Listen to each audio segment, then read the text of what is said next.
మీద మనం అందరము, మన జీవితం మన జీవం ఏ పాటిది అని అన్నాడు, ఇదిగో నువ్వు పరదేశివిరా, మనమంతా యాత్రికులు, పరదేశులు.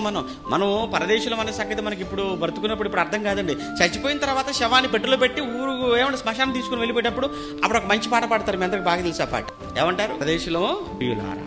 ఎవరి కోసం పాడుతున్నారు ఆ పాట? అసలు నిజంగా చెప్పాలంటే ఆ పాట రోజు ఆదివారం మాత్రం ఒక్కసారైనా కానీ ఆరాధనలో పాడుకోవాల్సిన పాట అది.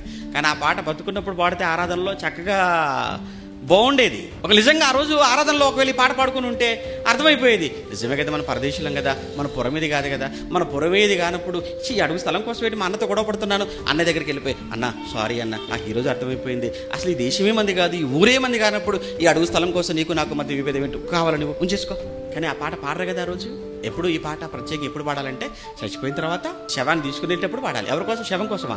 శవం వినదు కదా, శవం వింటేనే కదా, శవం వినే అవకాశం లేదు కదా, శవం ఎలాగో మారదు కదా. పేతురు గారు ఈ మాట చనిపోయిన వాళ్ళ కోసం చెప్పాడా, బ్రతుకున్న వాళ్ళ కోసం చెప్తున్నాడా? భూమి మీద మనం అందరము పరదేశులము, యాత్రికులము, మన పురం ఇది కాదు, మన లోకం ఇది కాదు అన్న ఈ మాటతో కూడిన ఈ పాట ఆయన బ్రతుకున్నప్పుడు బ్రతుకున్నటువంటి వాళ్ళకి చెప్తే, మనం కూడా ఈ మాట కలిగినటువంటి పాట ఎప్పుడు పాడుకుంటే బాగుంటుంది? బ్రతుకున్నప్పుడు, సంఘంలో ఉన్నప్పుడు పాడుకుంటే కొందరైనా ఆలోచించే వాళ్ళేమో, మారిపోయే వాళ్ళేమో.